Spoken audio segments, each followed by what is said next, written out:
अस्सलाम वालेकुम, मैं हूं सैयद शफात अहमद। जैसे कि आप लोग जानते हैं कि पाकिस्तान 14 अगस्त 1947 को मार्ज़ वजूद में आया। उस वक़्त से लेकर अब तक पाकिस्तान को कोई भी एक ऐसा लीडर नहीं मिला जो पाकिस्तान को तरक्की की राह पर लेकर चलता।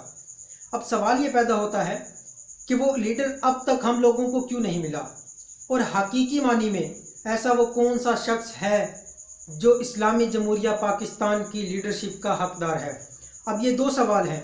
इन दो सवालों के जवाब को समझने के लिए आप लोगों को चंद बातों को समझना बहुत ज़रूरी है। अगर आप पहले मुस्लिम लीडर्स की बात करते हैं जिनमें तारिक बिन ज़ियाद, खालिद बिन वलीद, सलाहुद्दीन अय्यूबी, मोहम्मद बिन कासिम, यूसुफ, महमूद, बाबर, ये वो तमाम मुस्लिम लीडर्स थे जिन्होंने इस्लाम के लिए भी काम किया और मुसलमानों के लिए भी काम किया।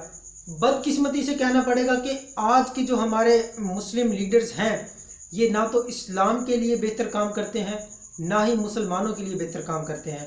पहले जो मुस्लिम लीडर्स थे वो गैर मुस्लिम्स को भी मुसलमान करते थे। क्या आज का कोई लीडर गैर मुस्लिम को अपने अमाल से मुसलमान करता है? बिल्कुल नहीं करता। इसकी वजह क्या है? अब इन दो सवालों के जवाब क्या है? क्यों पाकिस्तान में परफेक्ट लीडर पैदा नहीं होते? इसकी सिर्फ और सिर्फ एक वजह है। वो वजह यह है कि जो पहले हमारे मुस्लिम लीडर्स थे उनको जो तालीमात दी जाती थी, दीनी और दुनियावी एक ही प्लेटफार्म पर तालीम दी जाती थी। उनको इकनॉमिक्स भी एक ही जगह पढ़ाई जाती थी, कुरान पाक भी एक ही जगह पढ़ाया जाता था।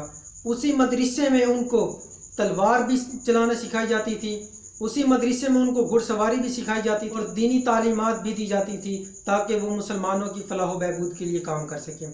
लेकिन इस वक्त जो पाकिस्तान में उलमाए कराम हैं वो गरीबों के लिए पॉलिसीज़ नहीं बना सकते, मुआशी पॉलिसीज़ नहीं बना सकते, और जो ऑक्सफोर्ड से पढ़ कर आए हैं वो लोग मुसलमानों के जज्बात को नहीं समझते।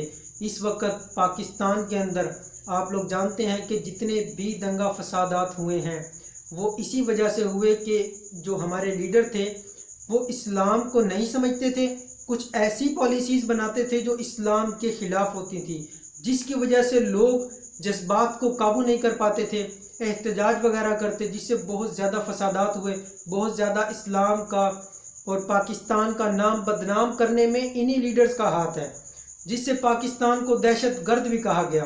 पाकिस्तान तरक्की भी नहीं कर सकता। पाकिस्तान में ऐसे लीडर क्यों नहीं पैदा हो रहे?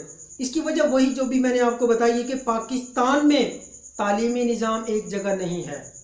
पाकिस्तान में दीनी और दुनियावी तालीम को अगर एक जगह कर दिया जाए, अच्छे तरीके से तालीमात दी जाएँ, तो पाकिस्तान में ऐसे लीडर पैदा होंगे जो पाकिस्तान का भी नाम रोशन करेंगे, इस्लाम का भी नाम रोशन करेंगे।